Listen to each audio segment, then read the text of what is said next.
Welcome back, everyone. Today we are diving into a seriously powerful explainer that asks a pretty fundamental question. What happens when the exact same principles we use to build businesses and win championships suddenly become the tools we need just to survive? We're unpacking some incredible insights from Nick Shaw's book, Fit for Success. And look, we aren't just talking about boardroom victories or hitting new personal records at the gym here. We are setting the stage for a real discussion on how the architecture of high achievement is actually a life raft for navigating life's absolute toughest crucibles.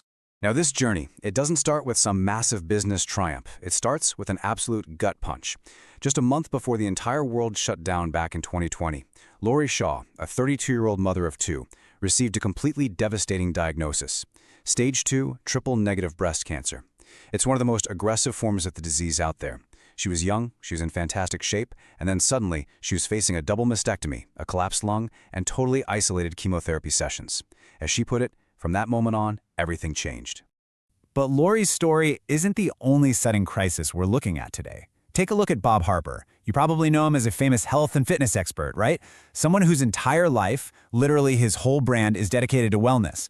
Yet, on a completely normal Sunday, right in the middle of a workout, he dropped to the floor. He suffered what's known as a widowmaker heart attack and went into full cardiac arrest.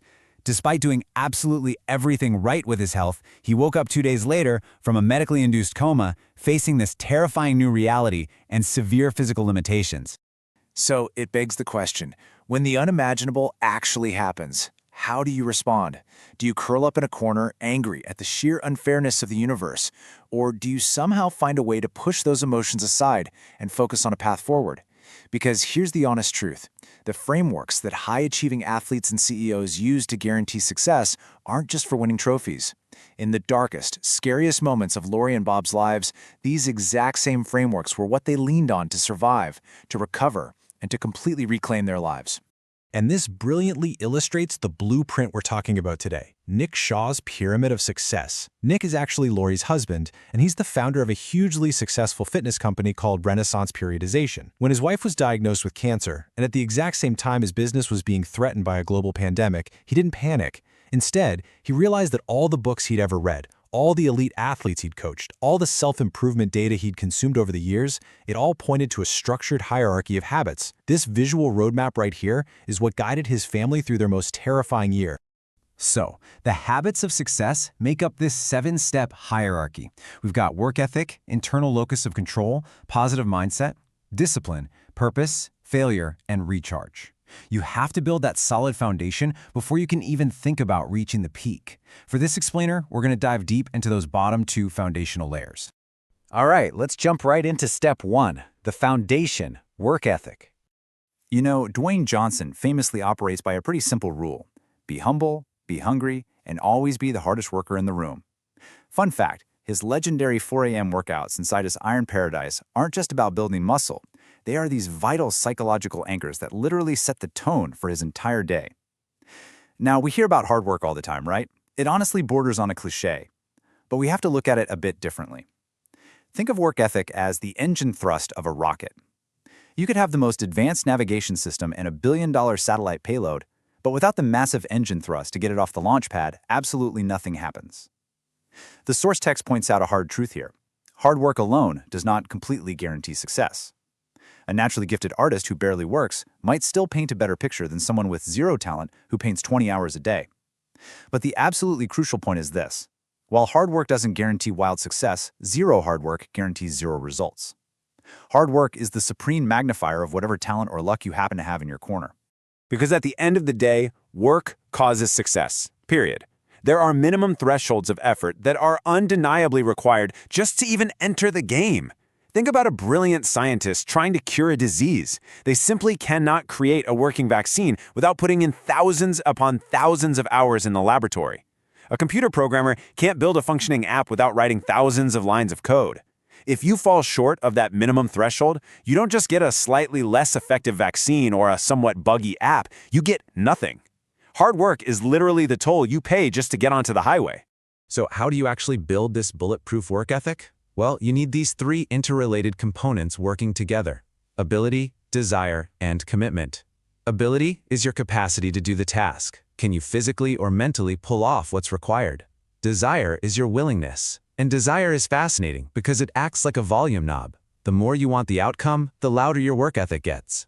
But the real magic? That happens at step 3, commitment. You can have the ability, you can want it so badly, but commitment is the follow-through.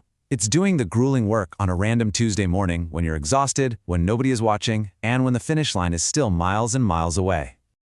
Moving right along to number 2, the steering wheel, internal locus of control. Okay, so you've got the engine roaring with an incredible work ethic. Now you need a steering wheel. That is your internal locus of control. It's the core belief that you, not external forces, are the one controlling your outcomes. Because think about it.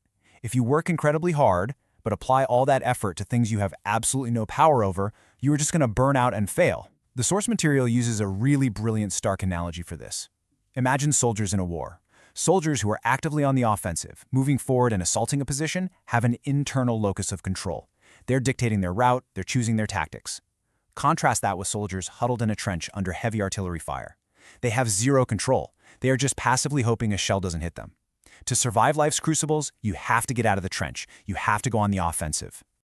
Bringing this back to everyday life, you literally cannot control external forces. You can't control a global pandemic. You can't control your flight getting delayed when you're on a business trip. And, exactly like Lori Shaw, you cannot control a sudden cancer diagnosis.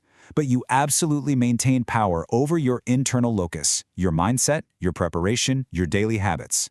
When Lori was diagnosed, she couldn't just magically erase the cancer. But you know what she did? She immediately took control of her attitude. She controlled her daily meditation practice, and she controlled exactly how she showed up for her kids every day. She focused all of her hard work only on the things she could actually steer. And you know, this profound concept isn't actually new at all. It traces all the way back to the ancient Roman Stoic philosopher Marcus Aurelius, and it's captured so beautifully here by Viktor Frankl. Frankl survived the unimaginable, horrific conditions of a World War II concentration camp. He was stripped of his family, his dignity, his freedom, everything. Yet he realized that his captors could never take his ultimate freedom, the ability to choose how he responded to his suffering. He focused on his purpose, his deep belief that he was meant to survive and right to help others. This absolutely proves the profound, historical, life-saving power of taking control of your own mind.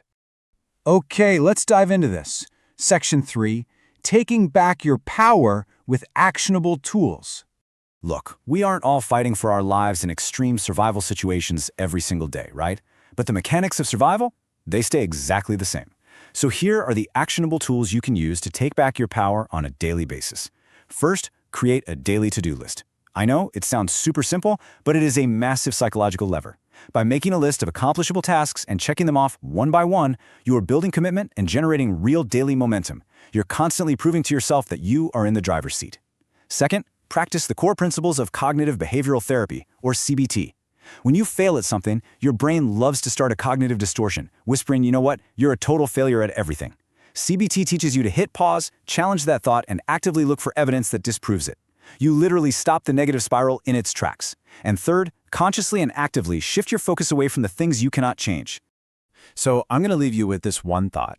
What are you currently blaming on external circumstances? Are you stalled in your career, maybe your fitness journey, or your personal life just because you are waiting for the world to somehow change around you? Remember the foundation here. True success requires immense, undeniable hard work, and it requires you to firmly, confidently grip the steering wheel of your own mind. Stop looking at the artillery fire falling all around you. Get out of the trench and take charge of your journey today. Thank you so much for joining me on this explainer, and keep learning.